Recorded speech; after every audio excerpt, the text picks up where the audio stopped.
Okay, let's just address the elephant in the room. If you're tuning into this explainer right now, there is a very good chance you are staring down the barrel of your Pad270 exam in exactly 4 days. Take a deep breath. You're in the right place. Today, we're turning your Chapter 2 lecture notes on power sharing in Malaysian politics into a streamlined, highly visual, and super easy to remember explainer.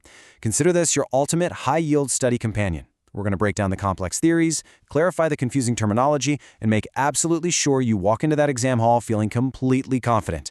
Let's get to work. So here's our exact roadmap for those specific tutorial questions at the end of your syllabus. We're going to cover 1, the plural society problem, 2, the consociationalism solution, and 3, the social contract foundation. Let's master this chapter. All right, part 1, the problem, plural society. Let's look at the root of the political challenge. Before we even talk about how power is shared, we really have to understand why sharing it is just so incredibly difficult in the first place, right? And it all comes down to deep, deep divisions within a society. To truly grasp the Malaysian context, you kind of need to contrast it with your typical Western democracies. In the West, pluralism is usually what we call functional. What does that actually mean? Well, it means people have these complex overlapping loyalties. You might be part of a specific workers' union, live in a certain urban center, and belong to a particular social group. Because those loyalties overlap, political conflict is naturally reduced. Voters shift their loyalties based on specific issues, which makes democracy run relatively smoothly. But emerging nations like Malaysia, they face a totally different reality. Their society is built on communal structures. The diversity isn't just functional, it's deeply rooted in distinct ethnic and cultural linguistic traditions. People are literally separated into communal compartments, and because of that, loyalty doesn't just shift easily based on a single political issue. It makes applying that standard Western democratic model a whole lot harder without risking some pretty severe conflict. And to really understand the political mechanics of a society like that, we have to look to the scholar J.S. Furnival. Back in 1939, he came up with a foundational definition of a plural society. He said it's a society comprising 2 or more elements or social orders which live side by side yet without mingling in one political unit. I really want you to remember that exact phrase for your exam, side by side yet without mingling. In this historical context, the rulers and the ruled were of completely different races, living totally apart in separate communities. And honestly, famously, the only place these different groups truly interacted was in the marketplace. Okay, listen up, because this directly answers your second tutorial discussion question. You absolutely need to memorize 4 characteristics of Furnival's plural society. Just pick your favorite 4 from this list and lock them in for exam day. Number 1, these separate communities are naturally prone to conflictual behavior. Number 2, because they don't naturally agree, force, rather than consensus, is what historically maintained order, which was often a product of colonial interests. Number 3, again, that famous phrase, they mix but do not combine. Number 4, each group has distinct, sometimes totally incompatible values, cultural habits, and languages. And number 5, they are deeply divided across almost every single aspect of life: politics, the economy, education, the whole shebang. Seriously, pick the 4 that are easiest for you to remember. They are your golden ticket for that exam question. So if a plural society is that deeply divided, how on earth do you govern it? Let's move on to part 2. The solution, consociationalism.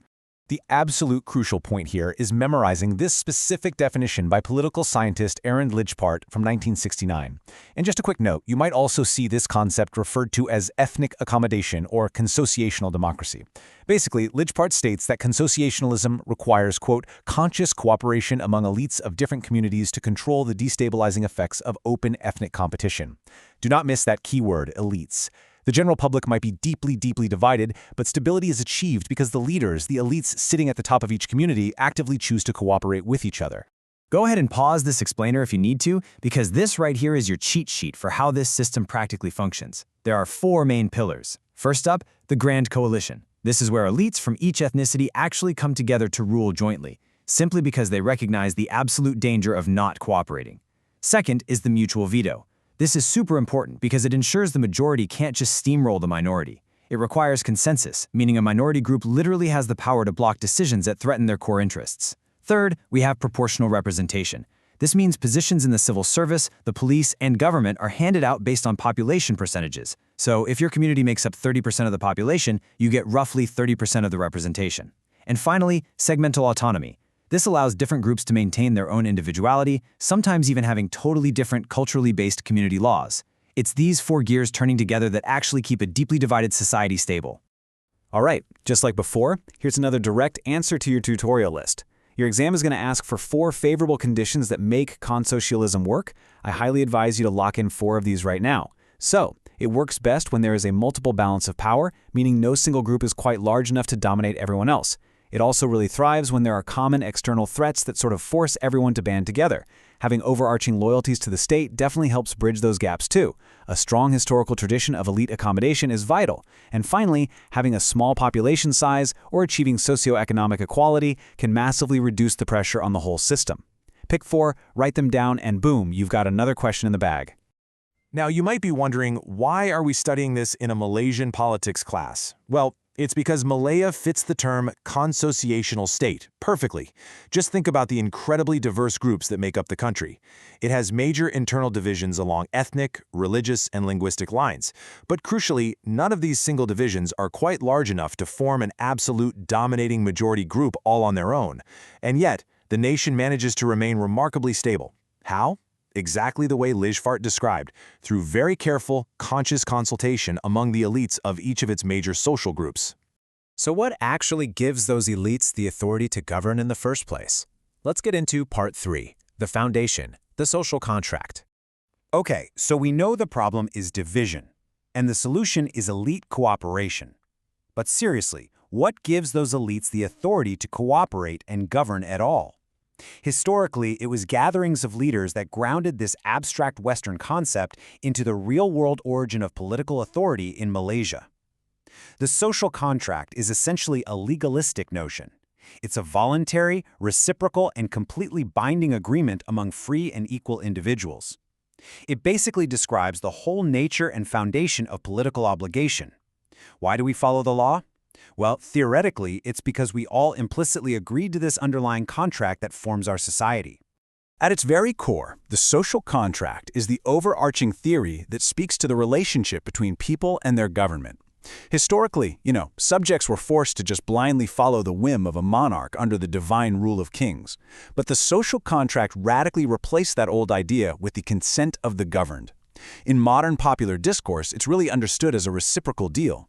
The citizens agree to remain obedient to the laws, and in exchange, the government provides a minimum package of social conditions, security, and rights.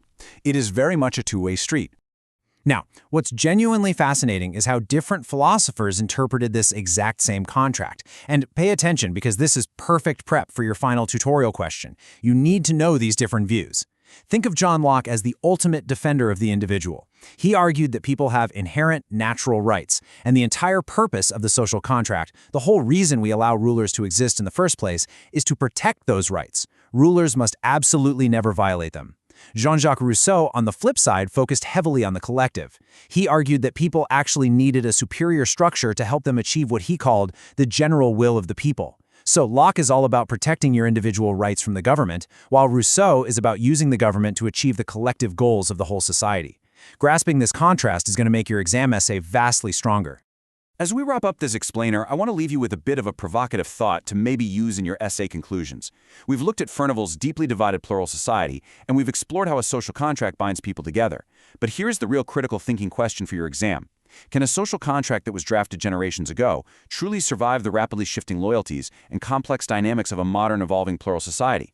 Pondering that question is going to show your professor that you don't just memorize definitions, you actually understand the underlying mechanics of political science. And honestly, you've got this. You have the definitions, the characteristics, and the frameworks. Review these concepts, memorize those groups of 4 we talked about, and you are absolutely going to crush this Pad270 Chapter 2 exam in 4 days. Best of luck with your studying.